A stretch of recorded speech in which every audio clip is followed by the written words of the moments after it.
Star హీరోలకు success రేట్తో వచ్చిన నష్టమేం లేదు. ఒకటి రెండు ఫ్లాప్ అయినా ఒక్క హిట్తో మళ్ళీ కాలం కలిసొస్తుంది. కానీ పాన్ ఇండియా దర్శకులకు అలా కాదు. చేతిలో ఉన్న సినిమా మిస్ ఫైర్ అయితే కెరియర్ మొత్తం డ్యామేజ్ అవుతుంది. ఇప్పుడు అలాంటి రిస్క్లోనే ఇరుక్కుపోయాడు ఓ తమిళ్ డైరెక్టర్. చేతిలో ఉన్న సినిమాలతో ఫైనల్ గేమ్కి రెడీ అయ్యాడు. మురుగదాస్ కోలీవుడ్ లో one of the star director. కానీ సర్కారు తర్వాత 2 ఏళ్ల గ్యాప్ వచ్చింది. రజనీతో చేసిన దర్బార్ డిజాస్టర్ అవ్వటంతో కొత్త ప్రాజెక్టు పట్టాలెక్కించడానికి ఏకంగా 4 ఏళ్ల టైం పట్టింది. కానీ ఇప్పుడు ఒకేసారి శివకార్తికేయన్తో మద్రాసి, సల్మాన్తో సికిందర్ చేసి పాన్ ఇండియా రేంజ్ లో హైప్ క్రియేట్ చేశాడు. వీటి రిజల్ట్ మురుగదాస్ కెరీర్ కి డిసైడింగ్ ఫ్యాక్టర్ గా మారింది. అమరన్ విజయంతో శివకార్తికేయన్ ఫుల్ ఫామ్ లో ఉన్నాడు. ఇలాంటి టైంలో మరో హిట్ పడితే స్టార్ లీగ్ లో చేరిపోతాడు. ఇప్పుడు ఆ ఛాన్స్ ని మద్రాసి ఇస్తుందా లేదా అన్నది $1 మిలియన్ ప్రశ్న.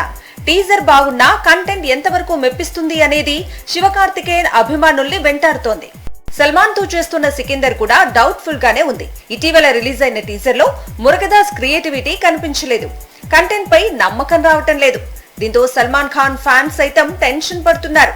మొత్తానికి మురుగదాస్ కెరీర్ బౌన్స్ బ్యాక్ అవ్వాలంటే ఈ 2 ప్రాజెక్ట్స్ చాలా కీలకం. మరి పాన్ ఇండియా రేంజ్ లో రిలీజ్ కానున్న ఈ సినిమాలు ఎంతవరకు సక్సెస్ అవుతాయో చూడాలి.